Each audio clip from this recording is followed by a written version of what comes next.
آپ سن رہے ہیں خطبات حرمین سے انتخاب۔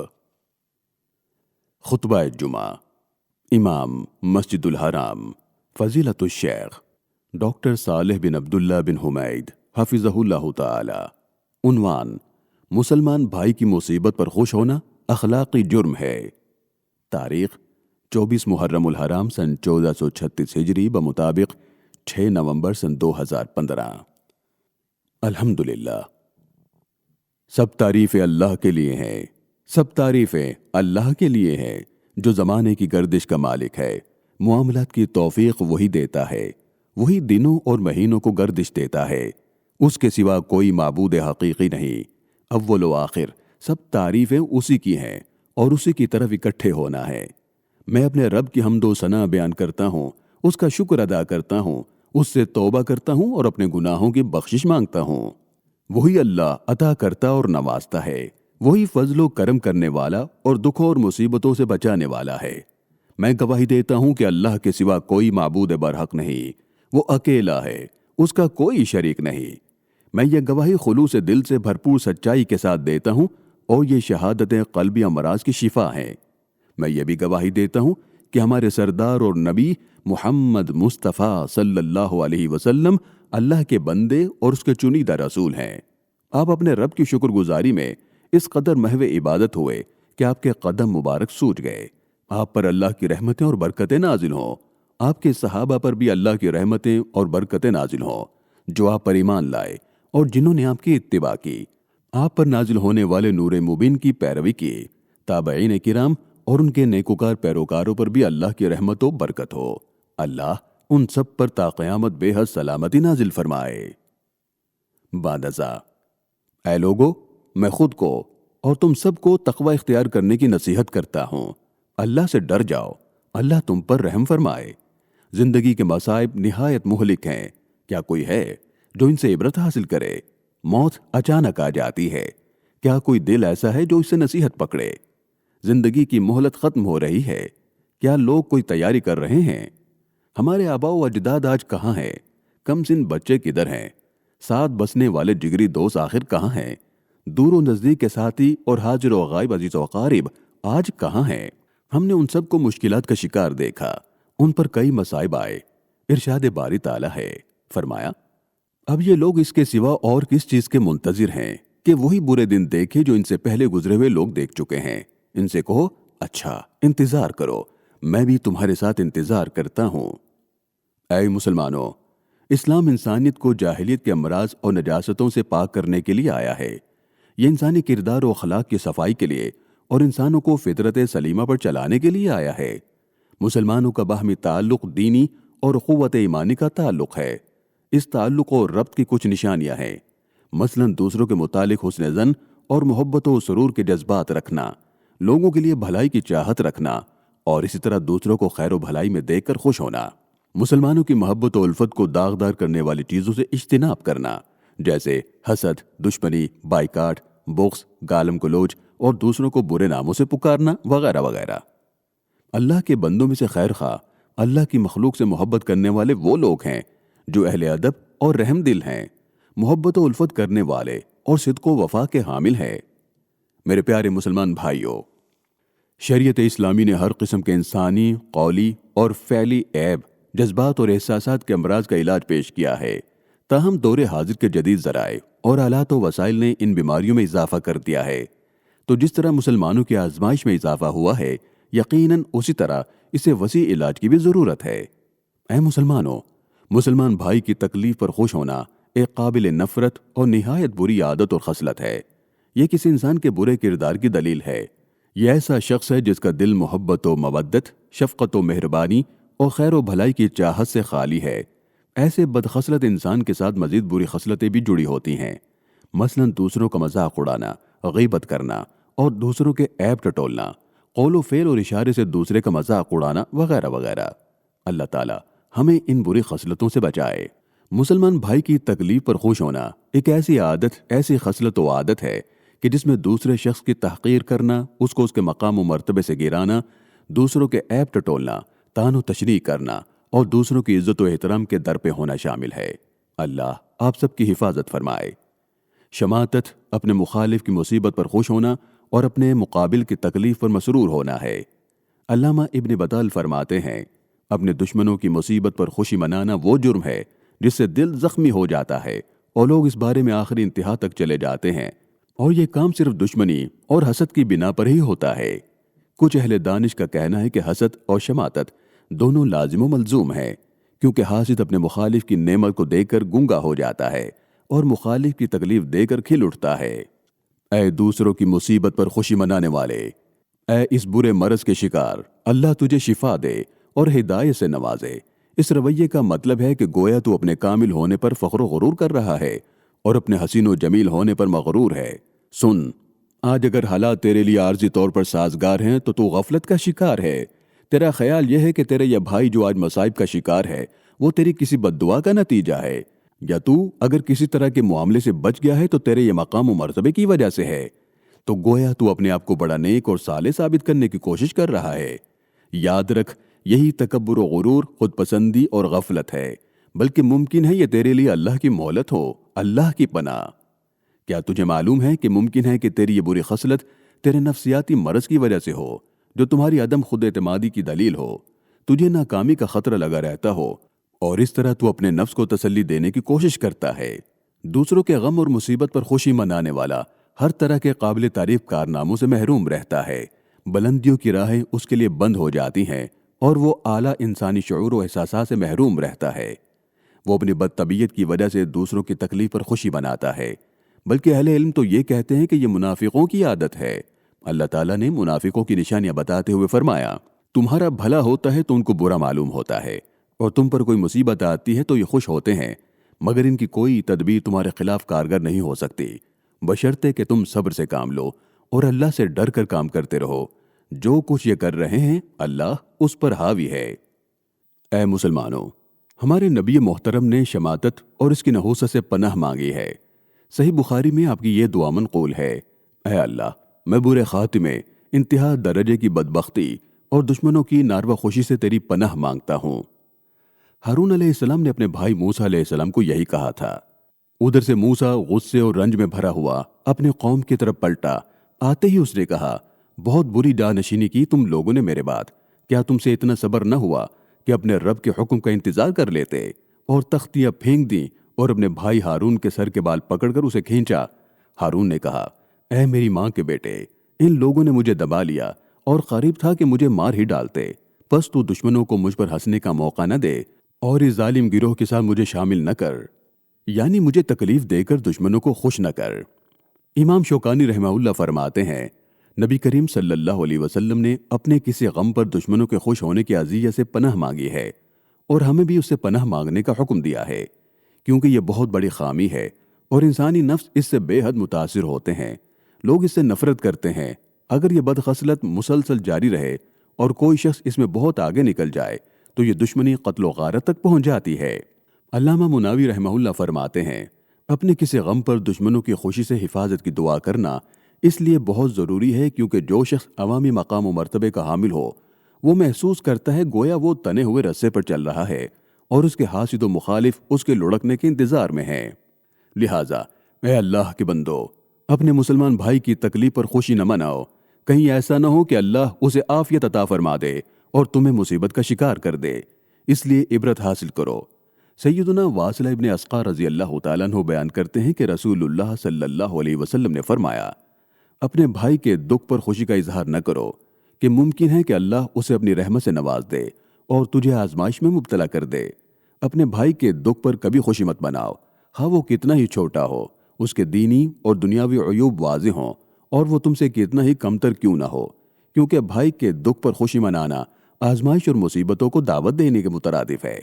لیکن تمہیں چاہیے کہ ہر وقت اللہ کے سامنے گڑ گڑاتے رہو، اس سے مدد مانگو، اس سے ڈرتے رہو، اپنے بارے میں اور اپنے بھائی کے بارے میں اللہ کا خوف کھاؤ اور یہ دعا پڑھو، سب تعریفیں اس اللہ کے لیے ہیں جس نے مجھے اس تکلیف سے محفوظ رکھا جو میرے بھائی کو پہنچی ہے اور مجھے بے شمار مخلوق پر فضیلت بخشی ہے۔ اگر آپ اس دعا پر غور کریں تو آپ کو معلوم ہوگا کہ یہ دعا در حقیقت شماتت، استہزاء، مسلمانوں کو مذاق اڑانے اور ان کی تحقیر کرنے سے پناہ اور تحفظ کی دعا ہے۔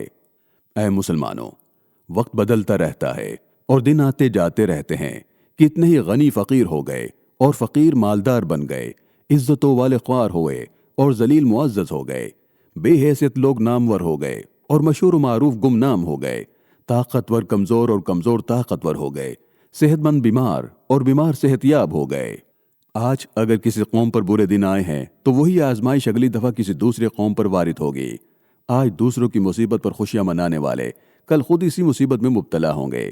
سیدنا عبداللہ بن مسعود رضی اللہ عنہ فرماتے ہیں، اللہ کی قسم، اگر کوئی شخص کسی کو کتیا کا دودھ پینے کا طعنہ دے تو وہ شخص بھی اسی کتیا کا دودھ پیے گا۔ اسماعیل ہروی بیان کرتے ہیں، تم اپنے بھائی کو جو طعنہ دو گے وہی عیب تم میں بھی پیدا ہو جائے گا۔ امام حسن بصری رحمہ اللہ فرماتے ہیں، میں نے بڑے بے عیب لوگ دیکھے ہیں، جب انہوں نے لوگوں کی عیب جوئی کی تو اللہ تعالیٰ نے وہی عیب ان میں بھی پیدا کر دیے، اور میں نے ایسے بہت سے لوگ دیکھے ہیں جن میں عیب تھے لیکن وہ لوگوں کی عیب جوئی سے محفوظ رہے تو اللہ تعالیٰ نے ان کے عیبوں پر بھی پردہ ڈال دیا۔ سیدنا ثوبان رضی اللہ عنہ بیان کرتے ہیں کہ رسول اللہ صلی اللہ علیہ وسلم نے فرمایا، اللہ کے بندوں کو اذیت مت دو اور انہیں آر نہ دلاؤ اور ان کے عیب مت ٹٹولو، کیونکہ جو شخص مسلمان بھائی کے عیب تلاش کرتا ہے اللہ اس کے عیب ظاہر کر دیتا ہے، حتیٰ کہ اسے اس کے گھر میں رسوا کر دیتا ہے۔ اس روایت کو امام احمد رحمہ اللہ نے بیان کیا ہے۔ ابراہیم نخعی بیان کرتے ہیں کہ میں کوئی عیب دیکھتا ہوں تو اس ڈر سے بیان نہیں کرتا کہ کہیں یہی عیب میرے اندر پیدا نہ ہو جائے۔ ابن القیم رحمہ اللہ فرماتے ہیں کہ جو بندہ اپنے مسلمان بھائی کو کسی گناہ کی آر دلاتا ہے وہ اسی گناہ میں مبتلا ہو جاتا ہے۔ لہٰذا جب تمہیں کسی شخص کی برائی کا علم ہو تو دل کی گہرائیوں سے یہ دعا کیا کرو، اللہ ہمیں اور اسے معاف فرما۔ اے اللہ کے بندو، لوگوں کے گناہوں پر نظر نہ رکھو، ان کے عیب نہ ٹٹولو، ان کے راز فاش نہ کرو، ان کی جاسوسی نہ کرو، اپنی فکر کرو، اپنے عیبوں کی اصلاح کرو، کیونکہ تیرے پروردگار کے سامنے تجھ سے صرف تیرے بارے میں ہی سوال ہوگا، کسی اور کے بارے میں کچھ نہیں پوچھا جائے گا، اور اللہ تجھ پر اور ان پر تم سے اور ان سے زیادہ مہربان ہے۔ بلکہ سچا مومن اپنے مسلمان بھائی کے لیے وہی پسند کرے جو اپنے لیے پسند کرتا ہے۔ ارشاد نبوی ہے، تم میں سے کوئی شخص اس وقت تک مومن نہیں ہو سکتا جب تک وہ اپنے مومن بھائی کے لیے وہی پسند نہ کرے جو وہ اپنے لیے پسند کرتا ہے۔ اس کو امام بخاری نے روایت کیا ہے۔ ابن رجب رحمہ اللہ فرماتے ہیں، جب کوئی شخص حسد، کینہ، بغض اور نفرت سے بچتا ہے تو وہ اپنے بھائی کے لیے وہی پسند کرتا ہے جو اپنے لیے پسند کرتا ہے۔ ابو زناد رحمہ اللہ فرماتے ہیں، اس حدیث میں نکتہ یہ ہے کہ ظاہری طور پر دونوں مسلمانوں کی برابری ہے، حالانکہ مقصود برتری دینا ہے، کیونکہ ہر شخص دوسروں سے برتر ہونا چاہتا ہے۔ لہٰذا جب وہ مسلمان بھائی کے لیے وہی پسند کرے گا جو اپنے لیے پسند کرتا ہے تو گویا اس نے اپنے بھائی کو افضل مان لیا ہے اور خود کو اسے کم افضل شمار کیا ہے۔ اس معنی کی تائید سفیان ابن عیینہ کے اس قول سے بھی ہوتی ہے۔ وہ فرماتے ہیں، اگر تم یہ چاہتے ہو کہ سب لوگ تیرے جیسے اور تیرے برابر ہو جائیں تو تم نے مسلمانوں کی خیر خواہی کا حق ادا نہیں کیا، کیونکہ تیری چاہت تو یہ ہے کہ تو ہر شخص سے بلند ہو۔ اے وہ بھائی جو دوسروں کے تیروں کا نشانہ بنا ہوا ہے، تو اس شخص سے غم نہ کھا جو لوگ تیرے دکھ پر خوشی منا رہے ہیں، تیرا مذاق اڑا رہے ہیں، بلکہ اس معاملے میں گزشتہ انبیاء کرام سے تسلی لے لو، جبکہ ان کی قوموں نے اپنے معزز رسولوں کا بھی مذاق اڑایا اور انہیں تنقید کا نشانہ بنایا، لیکن بالآخر کامیابی اور بلندی انہی کا مقدر ٹھہری۔ ارشاد باری تعالیٰ ہے، اے محمد، تم سے پہلے بھی بہت سے رسولوں کا مذاق اڑایا جا چکا ہے، مگر ان مذاق اڑانے والوں پر آخرکار وہی حقیقت مسلط ہو کر رہی جس کا وہ مذاق اڑاتے تھے۔ تو ایسے لوگوں کو کہہ دے، کچھ انتظار کرو، دنیا کے دن بدلتے رہتے ہیں اور لوگوں کے حالات و واقعات تبدیل ہوتے رہتے ہیں، آج تمہاری باری ہے تو کل ہماری ہوگی۔ عمر ابن العزیز رحمہ اللہ فرماتے ہیں، میں نے حاصل سے بڑا ظالم نہیں دیکھا جو مظلوم سے زیادہ مشابہت ہے۔ وہ مسلسل غم کھاتا ہے، گنہگار ہوتا ہے اور اس کا نفس پریشان رہتا ہے۔ بعد ازاں اللہ تمہاری حفاظت فرمائے۔ اہل ایمان کے لیے ضروری ہے کہ وہ کینے اور بغض رکھنا ترک کر دیں اور اپنے مسلمان بھائیوں کی تکلیف پر خوش ہونے سے اجتناب کریں، کیونکہ یہ خامی مسلمانوں میں تفرقے، اختلاف، بغض اور دوسروں کے عیب جوئی جیسے اخلاقی جرائم کی راہ کھولتی ہے۔ کوئی مسلمان اپنے بھائی کے دکھ پر کیسے خوش ہو سکتا ہے جبکہ وہ ہر صبح یہ دعا پڑھتا ہو، اے اللہ، آج مجھے اور تیرے ہر بندے کو جو بھی نعمت حاصل ہے وہ صرف تیری ہی عطا کردہ ہے، تیرا کوئی شریک نہیں، لہٰذا سب تعریفیں تیری ہی ہیں اور میں تیرا ہی شکر گزار ہوں۔ یہ ضروری ہے کہ اس دعا کا اثر ساری مخلوق کے لیے مومن کے صاف دل، اس کی رحم دلی اور مودت پر پڑے، چہ جائے کہ وہ لوگوں کو مصیبتوں، دکھوں، بدحالی اور مشکلات کا شکار دیکھنا پسند کرتا پھرے، یقیناً ایک ہی دل میں رحمت و دشمنی جمع نہیں ہو سکتی۔ اعوذ باللہ من الشیطان الرجیم۔ اے لوگو جو ایمان لائے ہو، نہ مرد دوسرے مردوں کا مذاق اڑائیں، ہو سکتا ہے کہ وہ ان سے بہتر ہوں، اور نہ عورتیں دوسری عورتوں کا مذاق اڑائیں، ہو سکتا ہے کہ وہ ان سے بہتر ہوں۔ آپس میں ایک دوسرے پر تان نہ کرو، اور نہ ایک دوسرے کو برے القاب سے یاد کرو۔ ایمان لانے کے بعد فسق میں نام پیدا کرنا بہت بری بات ہے۔ جو لوگ اس روش سے باز نہ آئیں وہی ظالم ہے۔ اللہ تعالیٰ مجھے اور آپ کو قرآن مجید اور محمد صلی اللہ علیہ وسلم کی سیرت سے نفع پہنچائے۔ میں انہی کلمات پر اکتفا کرتا ہوں، اپنے لیے، تمہارے لیے اور تمام مسلمانوں کے لیے گناہوں کی بخشش کا سوال کرتا ہوں۔ تم بھی معافی کا سوال کرو، بلا شبہ وہ بڑا مہربان اور رحم کرنے والا ہے۔ دوسرا خطبہ۔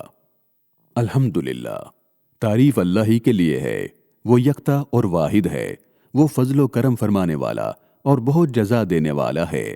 میں اللہ کی تعریف بجا لاتا ہوں اور اس کی بے انتہا نعمتوں پر شکر ادا کرتا ہوں۔ میں گواہی دیتا ہوں کہ اللہ کے سوا کوئی الہ نہیں، وہ واحد ہے، اس کا کوئی شریک نہیں، اور میں اس گواہی کے ذریعے سے مشکل دن کی سختی سے نجات کی امید رکھتا ہوں۔ میں یہ بھی گواہی دیتا ہوں کہ ہمارے نبی سیدنا محمد صلی اللہ علیہ وسلم اللہ کے بندے اور رسول ہیں۔ آپ صلی اللہ علیہ وسلم بہترین حمد بیان کرنے والے اور بزرگ ترین قابل تعریف ہیں۔ اللہ کی رحمتیں اور برکتیں نازل ہوں آپ صلی اللہ علیہ وسلم پر، آپ صلی اللہ علیہ وسلم کی آل پر، آپ کے صحابہ کرام پر نازل ہوں کہ جنہوں نے نیک اعمال نیک نیتی سے سر انجام دیے، تابعین پر، اور جب تک عبادت کرنے والے اس دنیا فانی میں باقی ہیں ان کے نقش قدم پر چلنے والوں پر بھی رحمتیں، برکتیں اور سلامتیاں نازل ہوں۔ بعد ازاں میرے پیارے بھائیوں، علامہ حافظ ابن قیم رحمہ اللہ فرماتے ہیں، دوسرے کے گناہ کو دیکھ کر اس کا مذاق اڑانا سنگین گناہ اور بدترین جرم ہے۔ مذاق اڑانے والا اپنی نیکی پر فخر کرتا ہے، وہ خود پسندی، عجب اور غرور میں مبتلا ہو جاتا ہے، اپنے آپ کو گناہوں سے پاک اور دوسروں کو گنہگار سمجھنے لگتا ہے۔ حالانکہ یہ بھی تو ہو سکتا ہے کہ گنہگار پرہیزگار سے بہتر درجہ پالے۔ گناہ کے بعد اس میں عاجزی و انکساری، افسوس و ندامت اور خشوع و خضوع پیدا ہو جائے، اس کا ضمیر اسے ملامت کرنے لگے اور وہ تکبر اور خود پسندی سے بچ جائے، پھر اللہ کے حضور سرنگوں ہو جائے اور گریہ و زاری کرنے لگے، اور یوں عین ممکن ہے کہ ایسا گنہگار اس پرہیزگار سے بہتر اجر پالے جو نیکی کے بعد فخر و غرور، خود نمائی اور تکبر میں مبتلا ہو جاتا ہے اور پھر اللہ اور لوگوں کے سامنے اپنی نیکی کا احسان جتاتا پھرے۔ دیکھو یہ گنہگار اللہ کی رحمت سے کتنا قریب ہے، اور مذاق اڑانے والا اللہ کے غضب سے کتنا قریب ہو گیا ہے۔ اللہ کے نزدیک وہ گنہگار کہ جس کے بعد عاجزی کے ساتھ معافی مانگی جائے اس نیکی سے بہتر ہے جس کے بعد دوسروں کو حقیر سمجھا جائے۔ آپ کا رات کے وقت سوتے رہنا اور صبح ندامت کا احساس ہونا رات قیام کرتے رہنے اور صبح خود پسندی میں مبتلا ہونے سے بہتر ہے، کیونکہ جو شخص خود پسندی میں مبتلا ہوتا ہے اس کی کوئی نیکی اوپر نہیں جاتی۔ ہنستے ہوئے کوتاہی کا اعتراف کرنا دوسروں کو حقیر سمجھتے ہوئے رونے سے بہتر ہے۔ اللہ کو گنہگاروں کی التجائیں تسبیح خانوں کی آوازوں سے زیادہ پسندیدہ ہیں۔ سوچئے کہ عین ممکن ہے کہ اللہ تعالیٰ نے اس کے گناہ کے ذریعے آپ کو ایسی مہلک بیماری سے شفا دی ہو جس کی موجودگی کا آپ کو احساس تک نہ ہو۔ اللہ تعالیٰ نیکیاں کرنے والوں اور گناہ کرنے والوں کے ایسے پوشیدہ راز جانتا ہے جو اس کے سوا کوئی نہیں جان سکتا۔ ان رازوں تک کوئی بصیرت والا نہیں جا سکتا۔ انسان تو بس وہی کچھ دیکھ سکتا ہے جو اس کے علم میں آ جائے۔ سنو، اللہ پر رحم فرمائے، اللہ سے ڈرتے رہو، کیونکہ حقیقت میں مبارکباد کے لائق وہی شخص ہے جس کے اپنے عیب اسے دوسروں کے عیب شمار کرنے سے روک دیں۔ ہلاکت اسی شخص کے لیے ہے جو اپنے عیب بھول کر دوسروں کے عیبوں کے پیچھے پڑ جائے۔ بندہ مومن تو اپنے پروردگار کے سامنے ہاتھ اٹھاتا ہے کہ اے پروردگار، آنکھ جھپکنے کے برابر بھی مجھے خود اپنے حوالے نہ کرنا، مجھے اور میرے والدین کو اور اہل ایمان کو قیامت کے روز معاف فرمانا۔ درود و سلام بھیجیے رحمت والے نبی پر کہ جنہیں نعمت کے طور پر بھیجا گیا ہے، نبی اکرم محمد رسول اللہ صلی اللہ علیہ وسلم پر۔ اللہ تعالیٰ نے آپ کو قرآن حکیم میں اسی چیز کا حکم دیا ہے۔ سچے الہ نے ارشاد فرمایا، اللہ اور اس کے ملائکہ نبی صلی اللہ علیہ وسلم پر درود بھیجتے ہیں۔ اے لوگو جو ایمان لائے ہو، تم بھی ان پر درود و سلام بھیجو۔ اے اللہ، ہمارے پیارے چنیدہ نبی محمد مصطفیٰ صلی اللہ علیہ وسلم پر، آپ کے پاک باز آل پر اور نیک اتوار امہات المومنین پر رحمت نازل فرما۔ اے اللہ، خلفائے راشدین ابو بکر و عمر، عثمان و علی رضی اللہ عنہم سے راضی ہو جا، تمام صحابہ کرام سے راضی ہو جا، تابعین اور قیامت تک ان کے نقش قدم پر چلنے والوں سے بھی راضی ہو جا۔ اپنے خاص فضل و کرم اور احسان کے ساتھ ہم سب سے بھی راضی ہو جا۔ اے اللہ، اسلام اور مسلمانوں کو عزت عطا فرما۔ اے اللہ، اسلام اور مسلمانوں کو عزت عطا فرما۔ اے اللہ، اسلام اور مسلمانوں کو عزت عطا فرما۔ شرک اور مشرکین کو ذلیل و رسوا فرما۔ سرکشوں، بے دینوں اور تمام دشمنان ملت کو ذلیل و رسوا فرما۔ اے اللہ، اے پروردگار عالم، ہمیں ہمارے ملکوں میں امن نصیب فرما۔ ہمیں ہمارے ملکوں میں امن نصیب فرما۔ ہمارے حکمرانوں اور اماموں کی اصلاح فرما۔ ہمارے حکمرانی ان لوگوں کے ہاتھوں میں دے جو تجھ سے ڈرنے والے، پرہیزگاری اختیار کرنے والے اور تیری خوشنودی کے طالب ہوں۔ اے اللہ، ہمارے امام اور حکمران کو توفیق عطا فرما۔ نیکی کے ذریعے اسے عزت عطا فرما۔ اس کے ذریعے اپنے کلمے کو سربلندی عطا فرما۔ اسے اسلام اور مسلمانوں کی مدد کرنے والا بنا۔ اس کے دونوں نائبین کو، بھائیوں کو اور وزراء اور کابینہ کو ان اعمال کی توفیق عطا فرما جو تجھے راضی کرنے والے ہوں۔ انہیں نیکی اور پرہیزگاری کی راہ پر چلنے کی توفیق عطا فرما۔ اے اللہ، اے پروردگار عالم، مسلمان حکمرانوں کو کتاب و سنت پر عمل کرنے کی توفیق عطا فرما۔ اے اللہ، انہیں اپنے مومن بندوں کے لیے رحمت بنا دے۔ انہیں حق کو ہدایت پر جمع فرما۔ اے اللہ، ہر جگہ مسلمانوں کے احوال درست فرما۔ اے اللہ، ہر جگہ مسلمانوں کے احوال درست فرما۔ اے اللہ، ہر جگہ مسلمانوں کے احوال کو درست فرما دے۔ اے اللہ، مسلمانوں کی جانیں محفوظ فرما۔ انہیں حق و ہدایت اور سنت پر جمع فرما۔ نیک حکمران نصیب فرما۔ برائیوں اور برے حکمرانوں سے محفوظ فرما۔ امن، عدل اور سلامتی نصیب فرما۔ برائیوں اور کھلے چھپے فتنوں سے محفوظ فرما۔ اے اللہ، جو ہمارے بارے میں یا ہمارے دین کے بارے میں یا ہمارے ملک و قوم، امن و امان، علماء کرام اور نیک لوگوں کے بارے میں یا ہمارے جوان سپاہیوں کے بارے میں یا ہماری وحدت، طاقت اور اجتماعیت کے بارے میں کوئی برا ارادہ رکھے، اے اللہ تو اسے خود میں مشغول فرما دے۔ اے اللہ، تو اسے خود میں مشغول کر دے۔ اے اللہ، اے طاقت رکھنے والے، اے زبردست، تو اسے خود میں مشغول کر دے۔ اس کی چال اسی کے گلے کا پھندا بنا دے۔ اس کی سوچ بازار کو اسی کی تباہی کا ذریعہ بنا دے۔ اے اہل ایمان کے دوست، اے کمزوروں کے مددگار، اے پکارنے والوں کی تمنا، اے امیدوں کے مرکز، اے ضعیفوں کے ساتھی، فلسطین، شام، برما اور وسط افریقہ میں ہمارے کچھ مظلوم بھائی ہیں جنہیں تنگی نے آ لیا ہے، مصیبتوں سے دوچار ہو چکے ہیں اور ان کی زندگی دشوار ہو گئی ہے، ظلم و زیادتی، محاصرے اور بے گھری کا نشانہ بن چکے ہیں۔ ان کے خون بہا دیے گئے ہیں، ان کے معصوموں کو قتل کر دیا گیا ہے اور ان کی عورتوں کو بیوہ کر دیا گیا ہے، ان کے بچوں کو یتیم کر دیا گیا ہے اور ان کے گھروں اور خیموں کو گرا دیا گیا ہے۔ اے اللہ، اے کمزوروں کے مددگار، اے اہل ایمان کے نجات دہندہ، ان کی مدد فرما، ان کے معاملے کو سنبھال لے، ان کی مشکل کو دور فرما، ان سے برائی رفع کر دے، جلد انہیں فراخی نصیب فرما، ان کے دلوں کو جوڑ دے، انہیں ایک کلمے پر اکٹھا فرما۔ اے اللہ، اپنے لشکر سے ان کی مدد فرما، اپنی نصرت سے ان کی تائید فرما۔